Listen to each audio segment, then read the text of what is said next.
murder, cause you know it's getting buried. Social justice, yeah, the stuff you need to know about. Fucking politics that the corporate news won't cover. You know they don't think that you could see under, but you can now, cause the people we cover, they may not be famous, but their stories should be heard.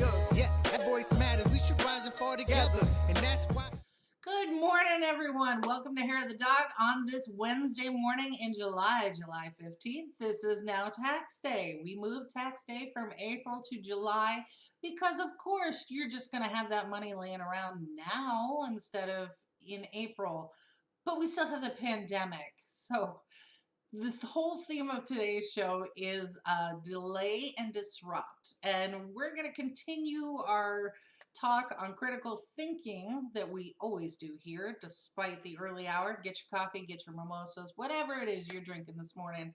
Join the conversation. We will see the comments as you post them in, either from Twitter, Periscope, Facebook, YouTube, any of those channels. We will see that here. So go ahead and weigh in on this conversation. You're going to love some of the topics that we have today because it's all about disrupt and delay. So without further ado, let me introduce my lovely and talented co-host, Andy Kennedy. Good morning, Andy. Good morning, sunshine. How are you? Andy's crabby today. I don't know what's going on, Andy. Do we need to talk? I think it's physical and emotional. The physical is that I haven't shaved, so I'm, doing that longshoreman appearance, right? It's kind of cynical and just angry about everything in the world. And I'm also slightly hungover. You're hungover? What? Well, we got to watch our first baseball game last night. I went to a friend's place to watch first televised second preseason ball game. So of course that there was a certain amount of celebration that that ended up happening. And it's really cool because I'm not sure what other teams are doing, but they're just lucky enough that the Toronto Blue Jays at the Rogers Centre, where they play their home games, has a hotel built into it, right? So all of the Blue Jays are basically locked into that building until the season starts, right? I believe. With their noses pressed to the glass and just. Well, they're so worried about, infecting these players, which brings interesting, different looks from some players that are insisting of wearing surgical masks while they play, right? While they're in the field or in the dugout or whatever, right? And so it's interesting. Plus the season, if people don't know, the ball season is starting, I think it's approximately in 10 or 11 days in earnest. And it's going to be rather interesting to see how they shuttle these players around, keeping them isolated from the general public while they, live isolated from everyone, including their families. So it's going to be a very interesting dynamic. Plus the fact that they're playing in these stadiums that are completely empty because they aren't allowed to have people there. And so how that will affect certain teams, right? Because you're talking about are players that are typically new to the league that are intimidated by crowds or the pressure that they bring going to do better via the whatever ways that they try to compensate for that in the stadium with either a crowd soundtrack, right? Which really they could just have the announcer read the Twitter feed and the comments that come in. Well, and I think that it's expected that they are going to have crowd noises pre-recorded during the game that are beyond the official TV broadcasts, right, to make it sound more like that. But that won't certainly affect the players. Like during yesterday's game, one of the players hit a home run, and that at the Rogers Center, if it's a Blue Jay, then that's followed by a giant, foghorn, right? Which was very different when that was the only sound, right? Like the boats were coming in and stuff. Right? So it's a has pretty nobody in interesting the dynamic. baseball league has not maybe caught a wind of what's going on with like the NBA and star players testing positive for COVID. So is there not any concern about and the Toronto plays US teams. Now the border is closed except for major league players. They've come to an agreement. Apparently, the governments have come to an agreement, and they had to the Ontario government, right? You're not good with Canadian geography. The city of Toronto is in the province of Ontario in the country of Canada, and so, like states governments versus federal government, Canada has provincial governments versus federal governments, and so the jurisdiction of if it's okay to go ahead with this had to involve both governments, including the mayor of the city of Toronto, right? And any of the league, and if they are going to allow us to do this, right? Because of the differences in how either country is responding to the pandemic, right? And so that's great. But look, I think there's a reasonable amount of certainty that if they really wanted to, they could keep these players isolated from anyone but themselves, right? And that includes the training staff and the manager and any extra, like the broadcast team will all basically be completely isolated from the outside world. And that's the only way that you could do it, right? Because of these are teams that have their own doctors, have the ability to do a daily test for COVID on every player, right? And double check it to make sure it's not a false positive or a false negative or whatever. So there's a reasonable assumption, as long as they can keep them isolated, that it would be fine, right? Especially in the city of Toronto, where it's the hot spot. I think yesterday they had like 43 new cases. 43? You guys aren't even trying. Holy cow, we can do 50,000 and no problem. And this is where you're going to send your guys. You guys just get tired of winning.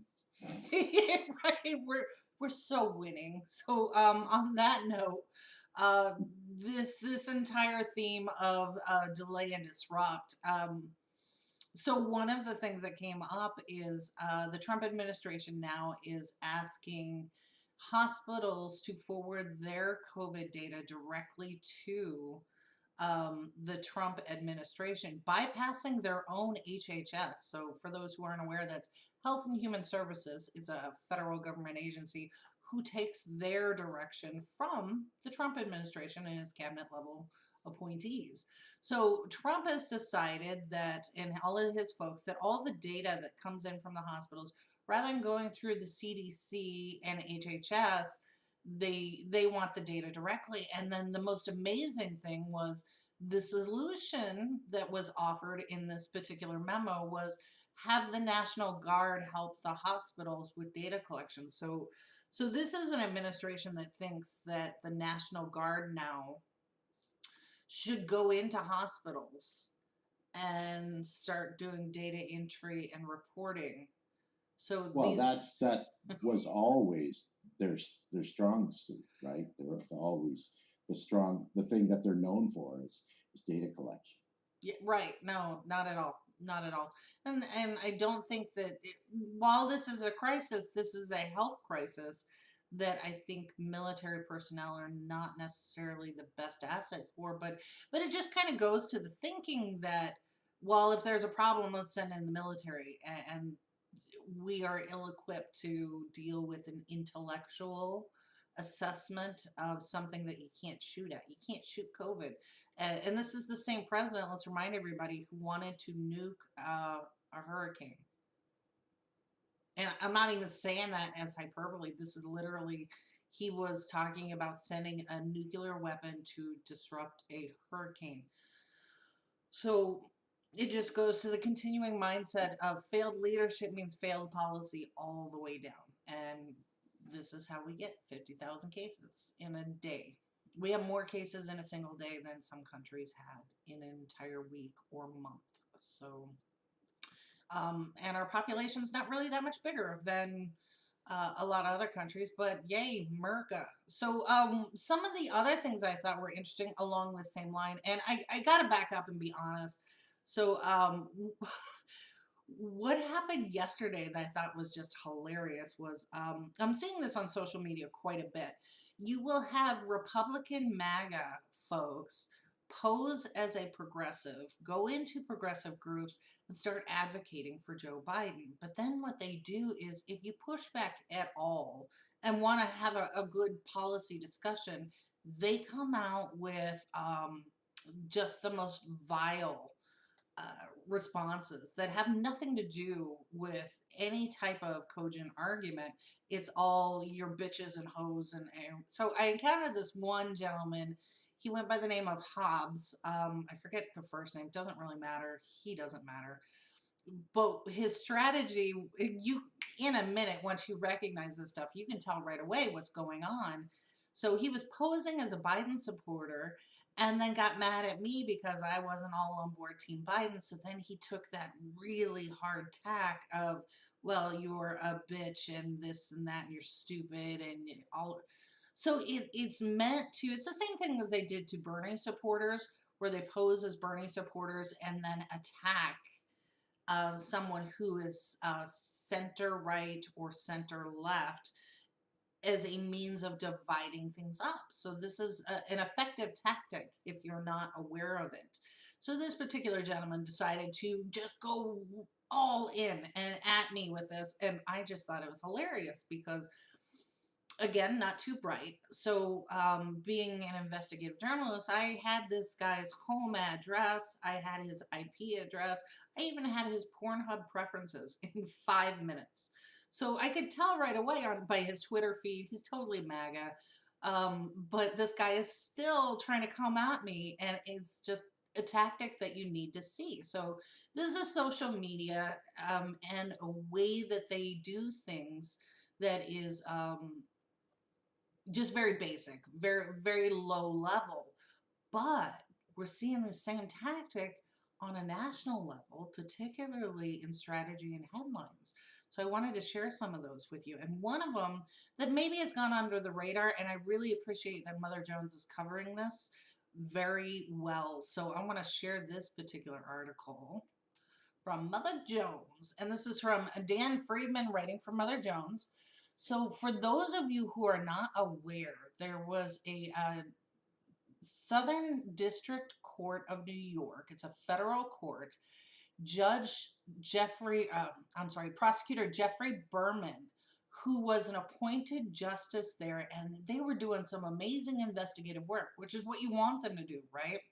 Well, this guy Berman found out that he was about to be replaced from another news article.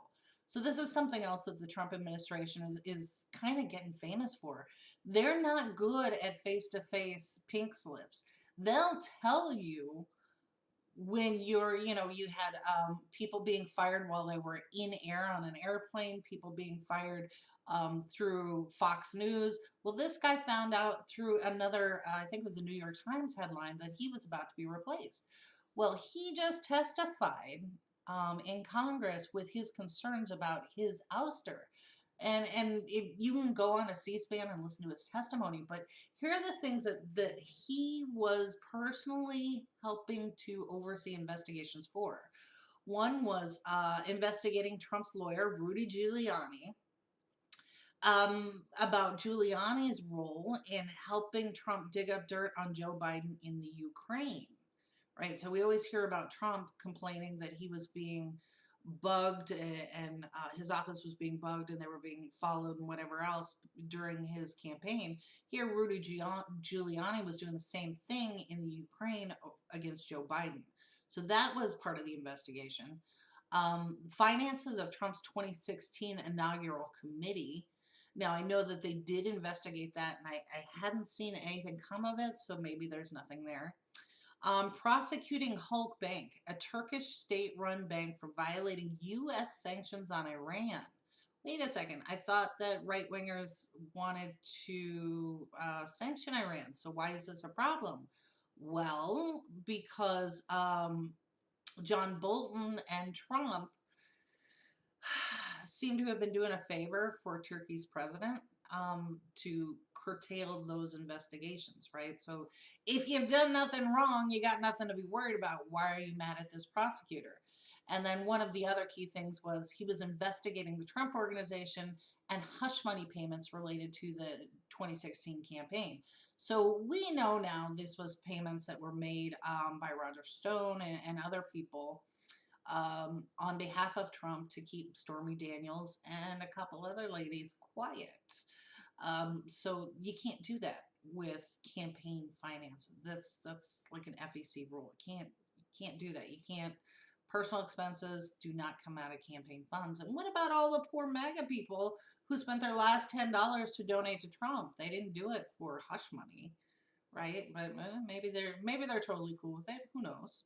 Now, I'm not an American, but I'm going to say that there's a theme there. Cover up. Yeah. And it reminds me of all the lawyers and judicial candidates that we've had on this show talking about how justice actually works, right? So here's an organization that can afford justice, whereas, regular folks can't. So they're using not only their money, but their influence to make sure that justice doesn't, that justice continues to be blind and not look at them. So it's an interesting flip. Then one of the other things that I thought was so great, and I am passively, aggressively trying to get Nathan on our show to talk about this, because I think no one can do it better than Nathan. Andy, you probably are coming in a close second for this, but Nathan writes a Substack blog, and you can find it, just do a Google search for Substack, Nathan Tankus. But he did something that today I think is so telling on our tax day, right? So we moved the U.S. tax due date from April 15th to July 15th, thinking, no problem. We had a rent and a mortgage moratorium. You didn't have to pay your mortgage for like the last month, 2 months, depending on what state you were in. But today, in July, magically, you happen to have that money, even though nothing in your circumstance changed, or maybe it got worse, your unemployment, and people still haven't received their CARES Act money. They're not getting their unemployment. But magically, you should have your mortgage payment available. Well, according to Nathan, that's not true. So Nathan was helpful in putting up some charts and data, and I love that he cited his source. So this is from a realtor group, Apartment List. But what I thought was excellent is Nathan points out the fact that I think economists, particularly on the right, well, neoliberal economists, these are on the right and center right. So this is Pelosi and McConnell, fail to understand in their policy because they're so disconnected from the way that not only money works, but the experience of the American family here in this pandemic. So he shows these great charts, and in his piece he writes, if 24% of households that made $100,000 or above in 2019, that's twice the median income. If 24% of those households are having trouble making housing payments, then means testing cash payments that are meant to help people make rent would be a grievous policy failure. Words are hard today. Um, You're all right. Go right? on. But it's such a beautiful point, because if the median income in the United States is half that, then you have this amazing scenario where people are unable to make their payments. It's just, it's incredible to me. So yeah, so this is on Nathan's Substack. So Nathan Tankus Substack. So with this, he makes the case that if we actually take care of people, we take care of the people and with the mortgage and rents and offer them payments, invest in us, then we are actually going to help people who are landlords and the banks, small banks, Main Street, all of this sort of thing. So, I know, Andy, you are well versed in matters of economy based on the work that you do, just picking it up by osmosis and then studying with some of these world class economists. What is your take on having a rent or mortgage stoppage, but not helping with, investment payments to regular people? Right, and the problem is that um, what we should have done, or what the U.S. should have done, and Canada was a little better about taking care of this, because we're starting to come out of it, but the government was able to pretty much take care of anybody and everybody that needed it, you know, to the most extent. But the whole thing kind of comes down to that when we're looking at a capitalist society that is basically a free market system,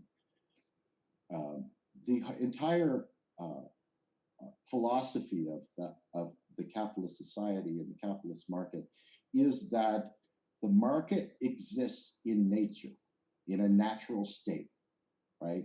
That it's always been there, and that's the reason that we use it, because that's just the way it is. It's kind of like air or gravity and capitalism, right? They predated on the, if you're religious, on the eighth day God created capitalism, that kind of idea, right? That this is the only system, that it's not man-made, and all you have to do is change the rules to go to a different system, blah blah blah.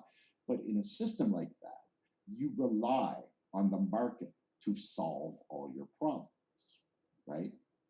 And we're getting to the point where more and more people start to understand that the market is equipped to handle things that have to do with health and well-being of people in the society, right? The capitalist system, the market system, is set up to help corporations, right? And to help rich people, right? So something like a natural disaster or a pandemic comes along, and we look at it and we say, well, okay, how is the market going to fix this? Because the neoliberal centrists that have controlled things since the Reagan era have taken so much time to convince everybody that this is the way that it should be, right? They don't want to lose all of that work that they put into, so they can't admit to society that, okay, capitalism isn't set up to deal with these problems, right? So what we're going to be doing is we're going to just continue along with our markets and hope that everything gets fixed because of all this stuff, and it isn't going to happen, right? And we've been told for years and years and years that the federal debt matters because the pool of tax money is what constrains spending.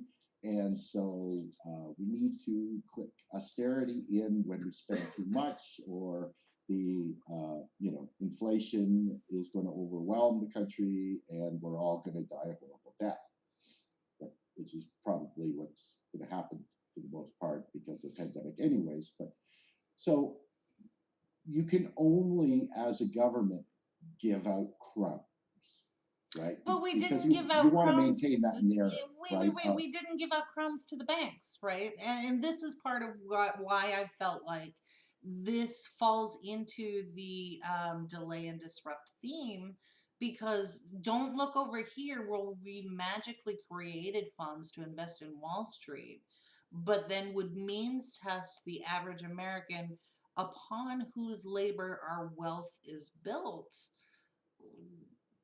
That makes no sense, Andy. How explain that? How did we create trillions upon trillions in a single week and pledge a trillion per day to help prop up stocks? If what you're saying is true about distributing crumbs, or in this case, not giving anything to renters and mortgage holders to pay those debts. Right. Well, that's the neoliberal narrative, right? You need to understand that although there's any currency issuer like the United States can produce as much currency as it needs or wants, with the only restraint being the natural resources in your country to absorb that spending at whatever level it is, right?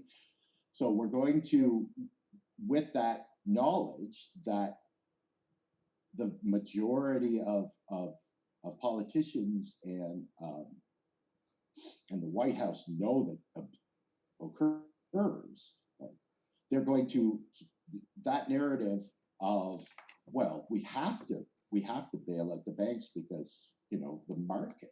Well, we can't give you guys free stuff because, well, the deficit, right? So that narrative just continues to perpetuate itself. Although we know that if you're going to direct spending, you can direct it to the people that need it the most. Well, that begs the question then: who is the market?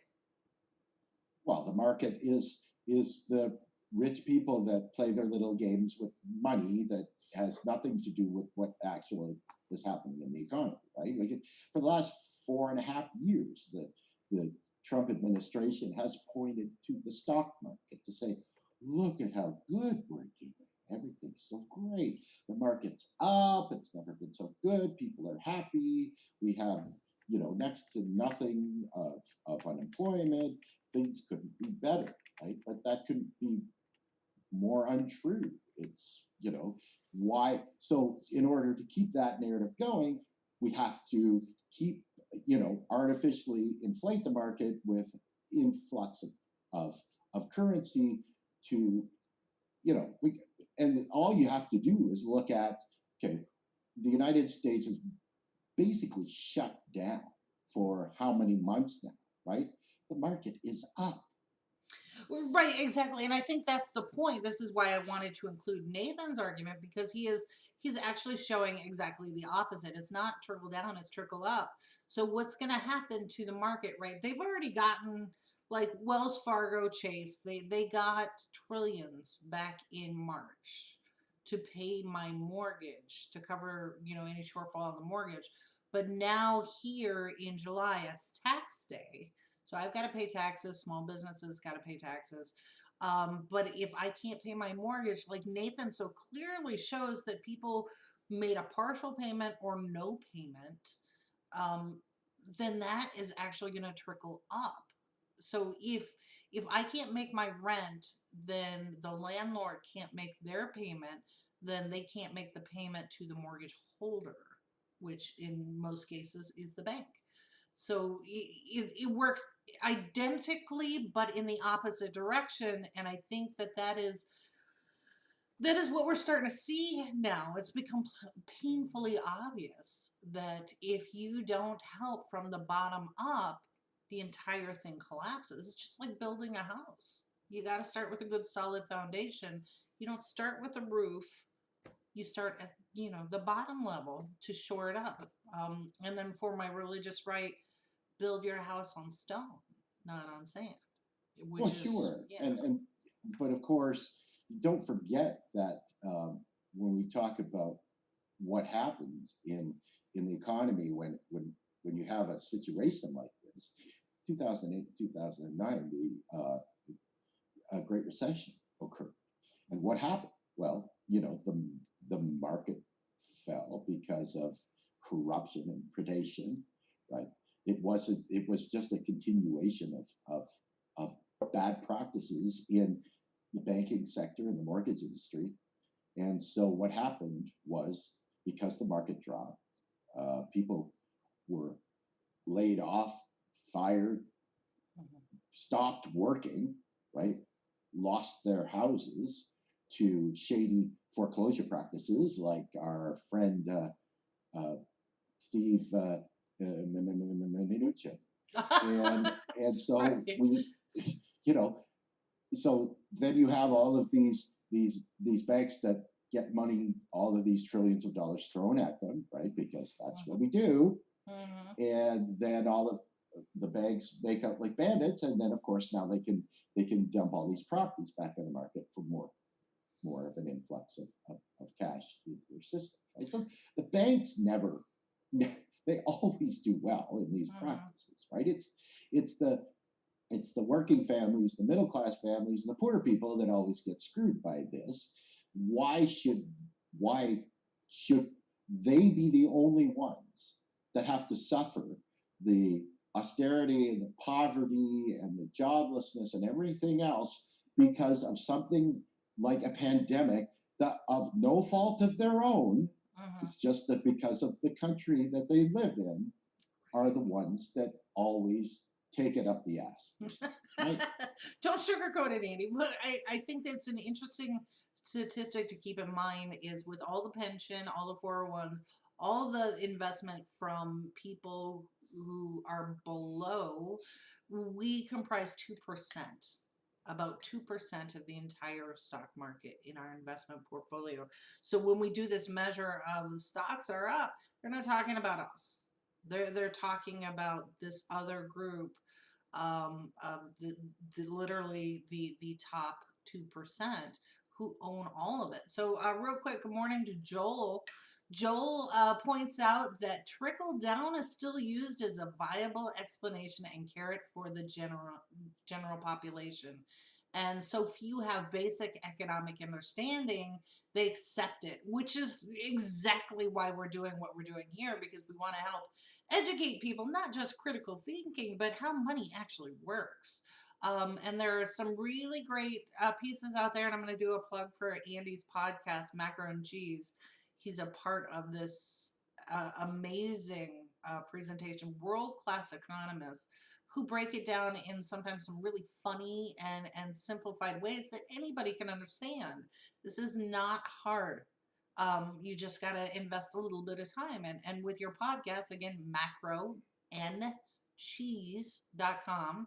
You can download it. You can hear it on iTunes and various, wherever you listen to your podcast. But bookmark that, because you will learn little pieces about how this great neoliberal lie came to be and why trickle down, which is amazing to me because years ago I read the article about the gentleman from the Reagan era, the economist, who admitted that trickle down was bullshit.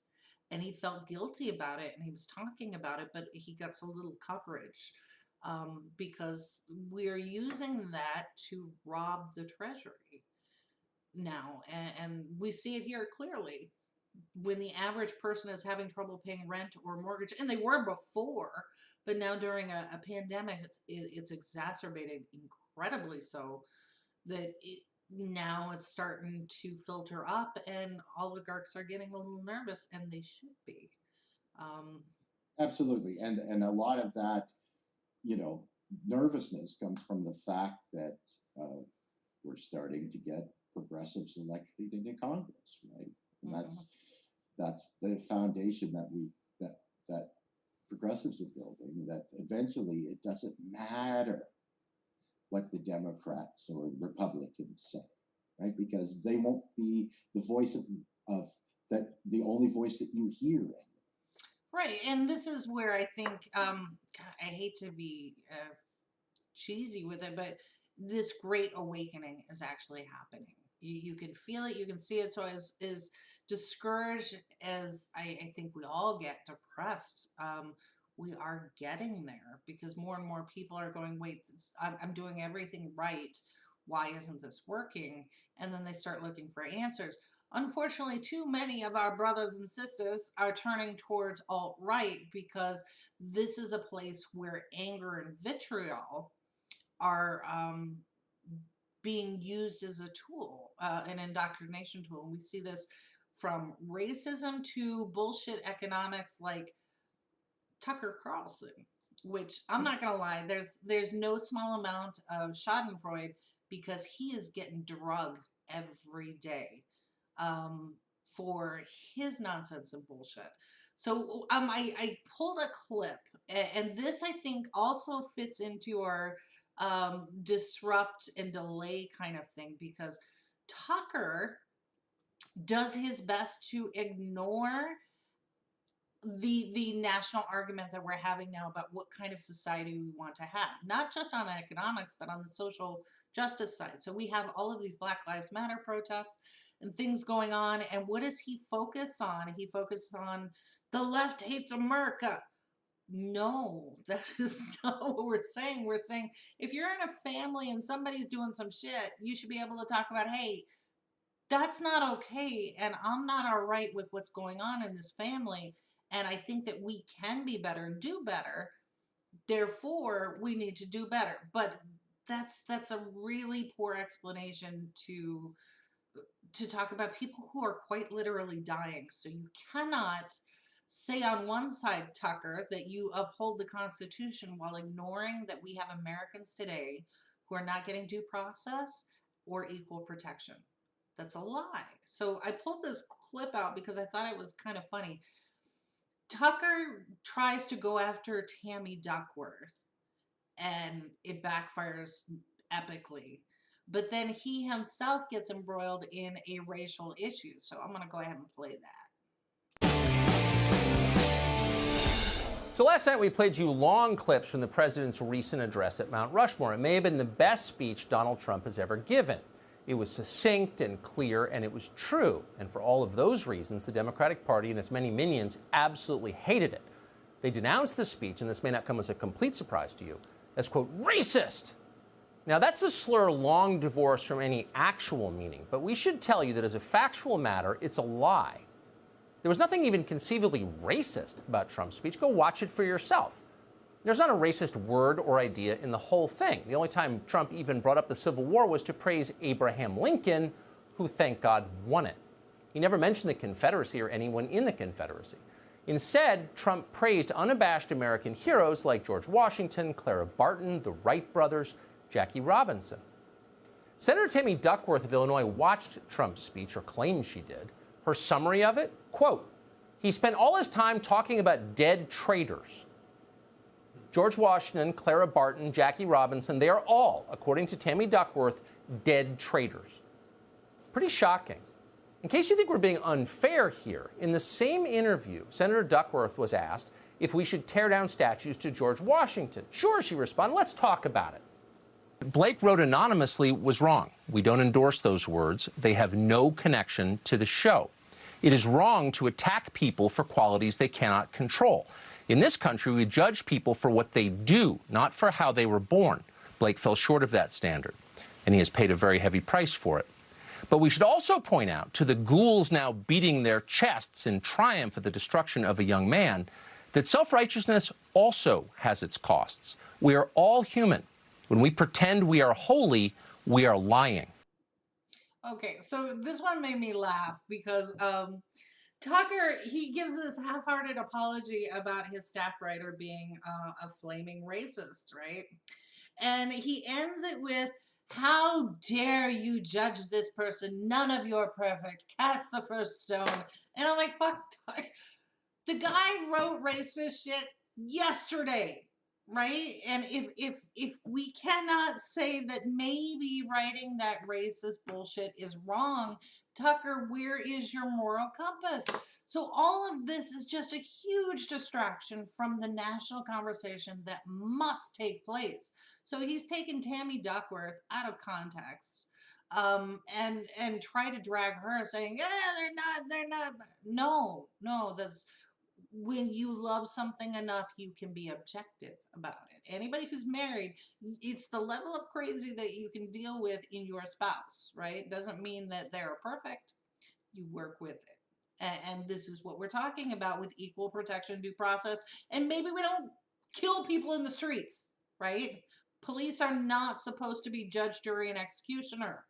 No. So this is Tucker's half-hearted apology, which I thought was just hilarious and sad. And then when I was looking up Tucker, he describes himself as a paleoconservative. And the first thing in my head was, what the hell is a paleoconservative?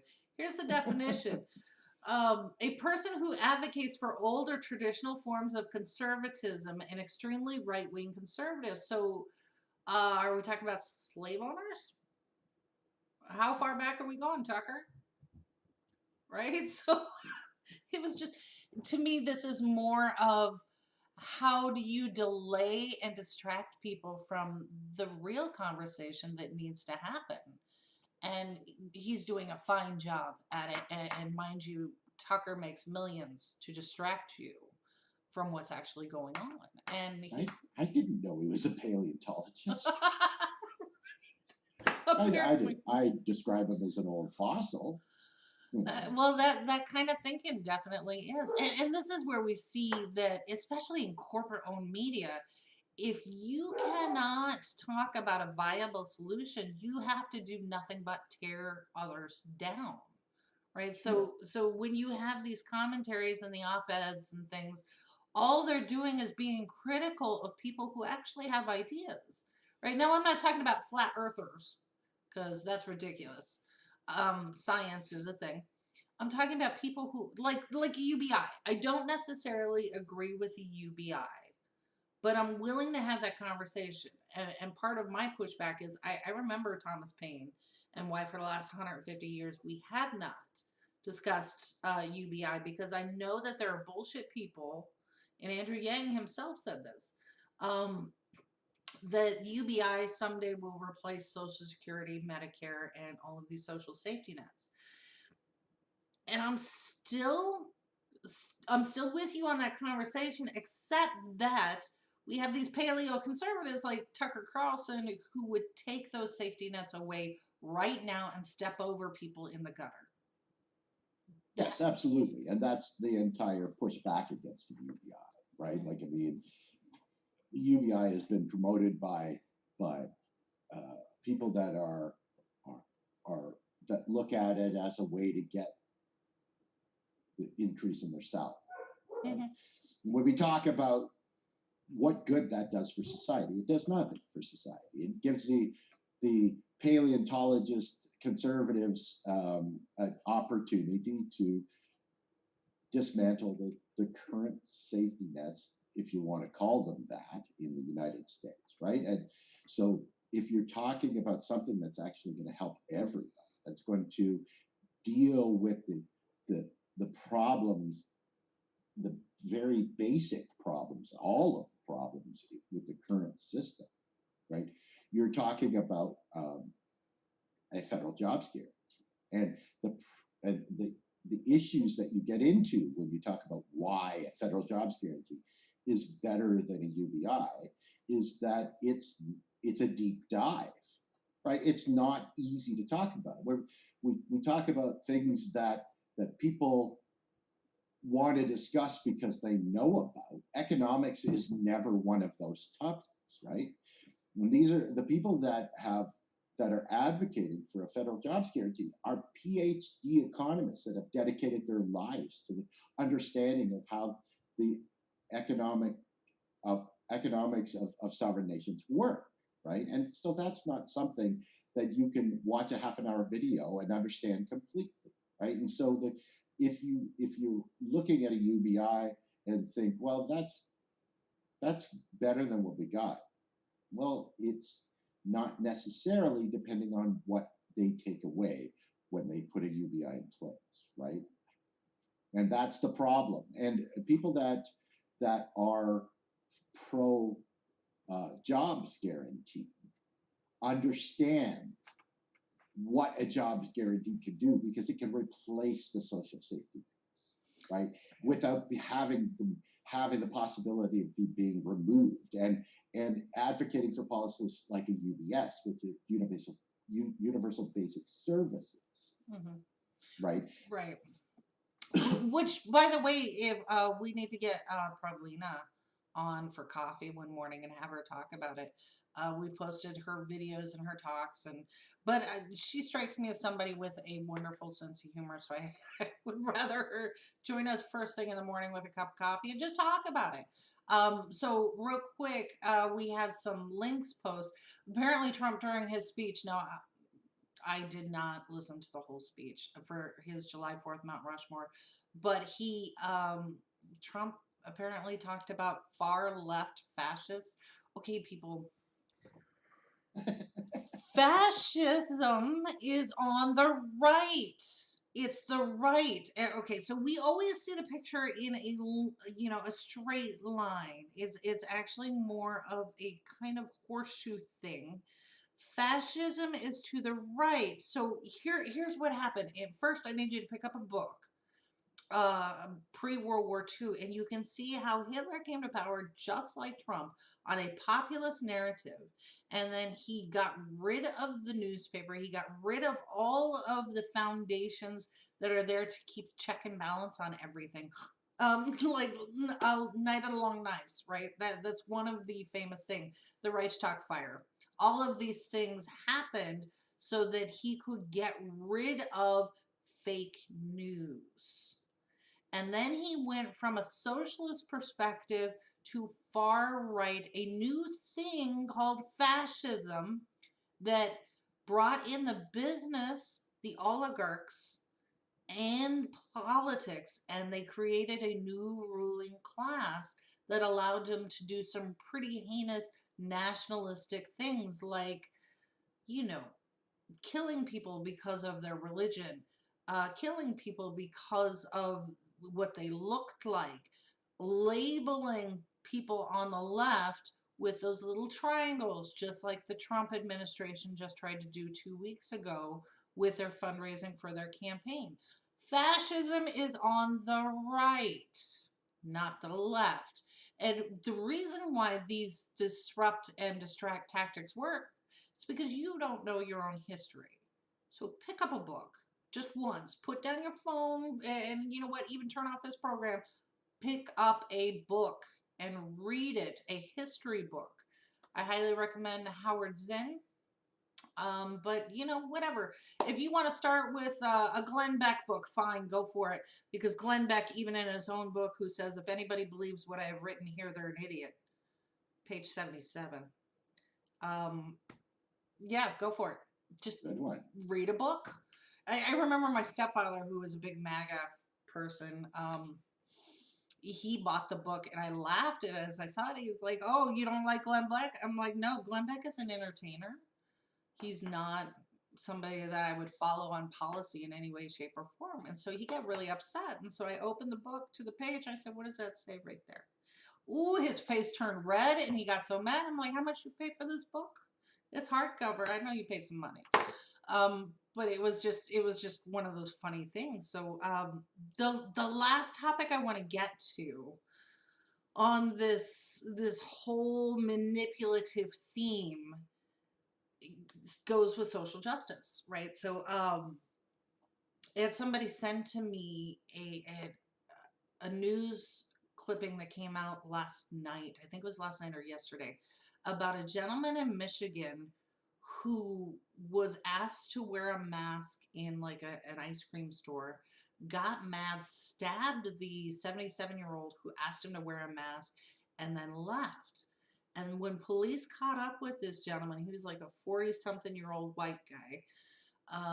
He came after the police officer with the knife, and he was shot. He was shot multiple times.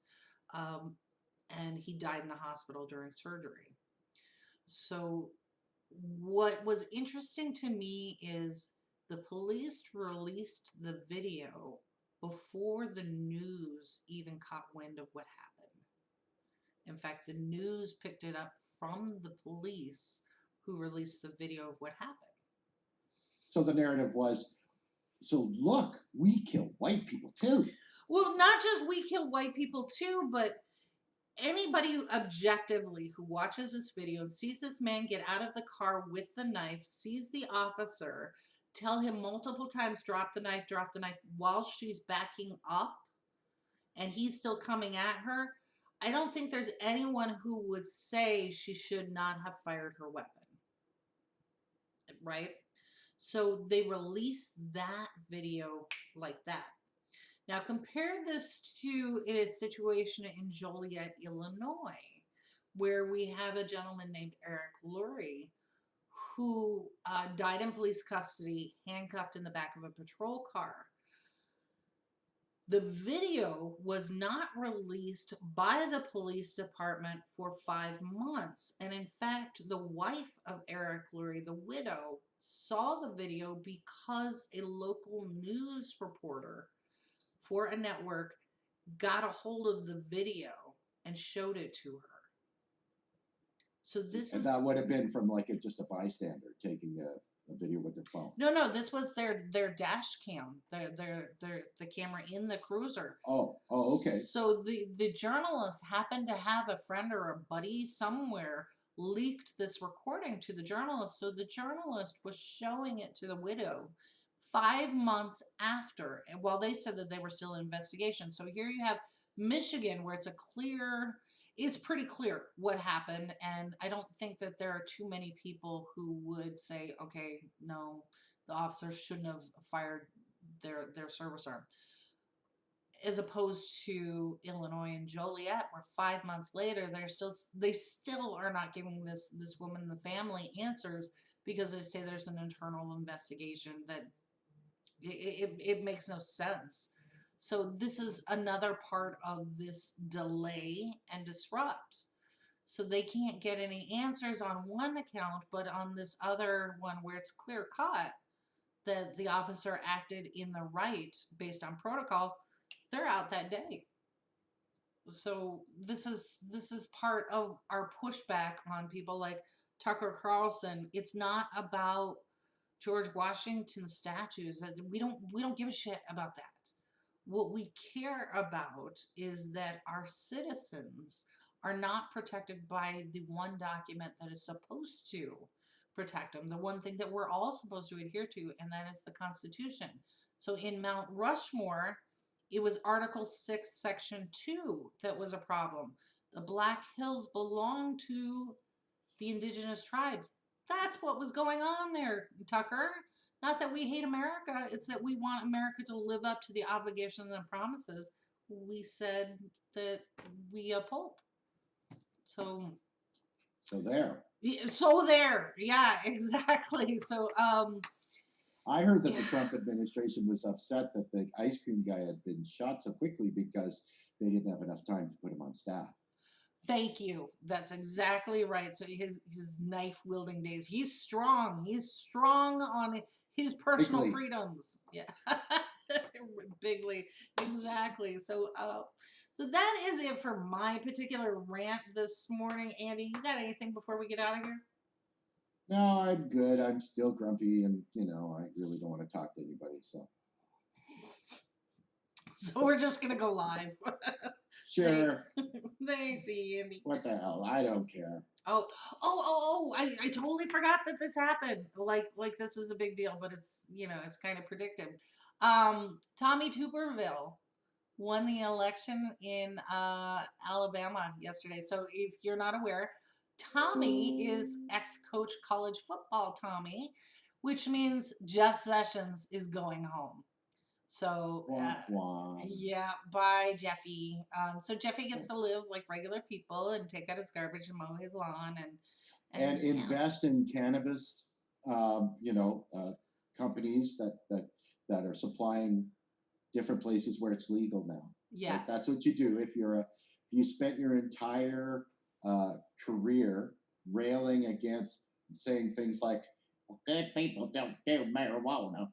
Then you end up retiring and investing heavily in those companies so you can make money out. Right. So here's the problem for Democrats.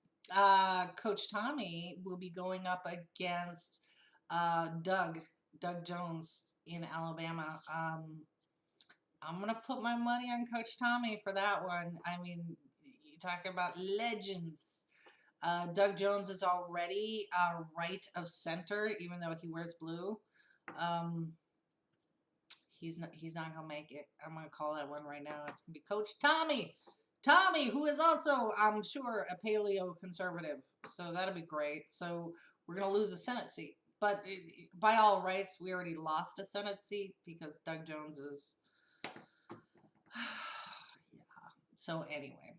Yeah, it's not just about numbers, it's about how you vote.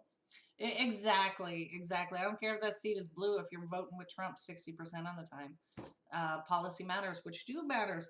So with that, we have some really good things coming out tomorrow night. We have this lovely mini I don't even know what you call it, an interview that we did with a gentleman who provided this. I feel like it was an extraordinary look back in history. He's 75 years old. He's an openly gay man, but he talks about his journey coming out in the 70s, late 60s, 70s, during the civil rights movement, and then watching it happen again today. So to me, it was an interesting parallel between the LGBTQ struggle for civil rights and then what's going on now with black, brown people, minorities, trying to at least get the same protections that everyone else is supposed to get. So Andy, you did a lot of work on that, so thank you. And it's actually, it's really informative too, right?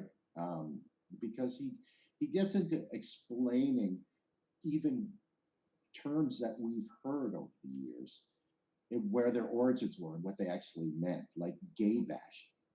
You know, like, I mean, you've obviously, most people have heard that term, but they don't know where it comes from, right? And the gay plague and all of this. It's very, very informative. Very good speaker, very interesting person, and someone that spent his entire life dealing with the bullshit that gets thrown at them and turning it into a positive by being an activist. And it's just it's if you're at all tuned into what's happening in society today, it's certainly worth watching. Absolutely. So that's coming out tomorrow, 8 p.m. Eastern. And then I just wrapped up an interview with a gentleman who is a community activist who is working to help the widow in Juliet, Eric Lurie's widow, get some justice and some basic answers for why her husband died. And that's Stringer Harris. He's well known in Chicago. He was in Minneapolis. So we had that conversation last night. So that'll be coming out, I think, next week. As well as Andy and I have a huge announcement on Friday that tune in and you'll get to see first what's going on and what we're planning to do. So that'll be cool. I'm excited. Andy's still grumpy. No. The fact that I'm grumpy doesn't, change the fact that it's exciting news. It's move forward for us and strengthening our base and just an exciting time to be doing what we're doing, right? Absolutely. And I obviously have a biased opinion, but independent media is so important, and independent progressive media is critical right now because there's nobody pushing back from the neoliberals on the left and the right calling progressive policy socialism. It's not. We're solidly in the center. So we at least will give you an objective look at progressive views and headlines that we care about. So thank you so much for tuning in. We're pushing back against the paleontologists. Right. Like Tucker Carlson. So with that, thank you everyone for tuning in. And as always, people in the chat, great points. Really appreciate you weighing in here, especially Joel and Robert Vale. Thank you very much. And we will be back here bright and early Friday morning, 10 a.m. So please join us for that, as well as our content coming out tomorrow night at 8 p.m. So with that, we'll see you later. Have a great day. Take care.